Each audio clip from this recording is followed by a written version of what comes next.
அதிமுக ஆட்சி அமைச்சதுக்கு பிறகு ஸ்டாலின் சாரே நினைச்சாலும் அந்த சாரை காப்பாற்ற முடியாது அப்படின்னு எடப்பாடி அவர்கள் அறிக்கை வாயிலா விமர்சனம் பண்ணியிருக்காங்க. இது ஞானசேகரனை காப்பாற்றுவதற்கு பல்வேறு சித்து வேலைகளை திமுக அரசு செஞ்சது. ஆனால் அது முடியாமல் போனதுனால தான் இந்த வழக்கை சீக்கிரமாக பிடிச்சிருக்காங்க. இதுவே நீதிமன்ற அவமதிப்புக்கு சமம்.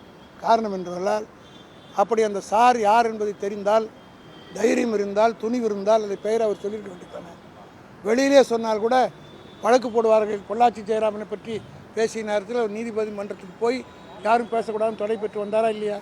இதெல்லாம் எடப்பாடிக்கு தெரியாதா? அதே போல் இந்த வழக்கிலே யார் அந்த சார் என்பதை அவர் சொல்லியிருந்தார். இங்கே கூட சொல்கிறது, வெளியில் சொல்கிறது கூட பயமாக இருந்தால், சட்ட சிக்கல் வரும் என்று இருந்தால் சட்டமன்றத்திலே முதலமைச்சருக்கு நேராக உட்கார்ந்திருந்தால், சட்டமன்றத்தில் பேசினால் வழக்கு போட வேண்டிய அவசியம் இல்லை. தைரியம் இருந்தால், துணிந்து இருந்தால் அங்கே சொல்லியிருக்க வேண்டும்.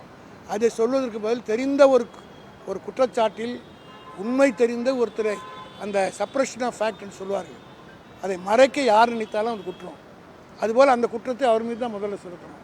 ஆக யார் அந்த சாரின் மேல் கேட்டால் முதல் சாரு எடப்பாடி என்று தான் எல்லாரும் சொல்ல வேண்டிய காரணம் என்னென்னா, பொள்ளாச்சி பாலியல் வழக்கில் அவர் எப்படி நடந்து கொண்டார் எல்லோருக்கும் தெரியும். யார் யாரை காப்பாற்றியிருக்கிறார் இதெல்லாம் எல்லாருக்கும் தெரியும். ஆனால் இந்த வழக்கில் தெள்ள தெளிவாக நீதிமன்றத்தில் ஏதாவது தீர்ப்பு கூறியிருக்கிறார்கள். ஆகவே அவ்வளவுதான். அதாவது கெட்டிக்காரன் புழு 8 நாளுக்கு என்று சொல்வார்கள். ஆனால் எடப்பாடியினுடைய புழுகு 5 மாதத்திலே கரைந்து விட்டு, அது மட்டுமல்ல இந்த வழக்கிலே பல யார் யாரோ என்னென்ன பேசிட்டு இருக்கலாம் ஒரு முற்றுப்புள்ளி வைக்கக்கூடிய அளவுக்கு ஆகிவிட்டது.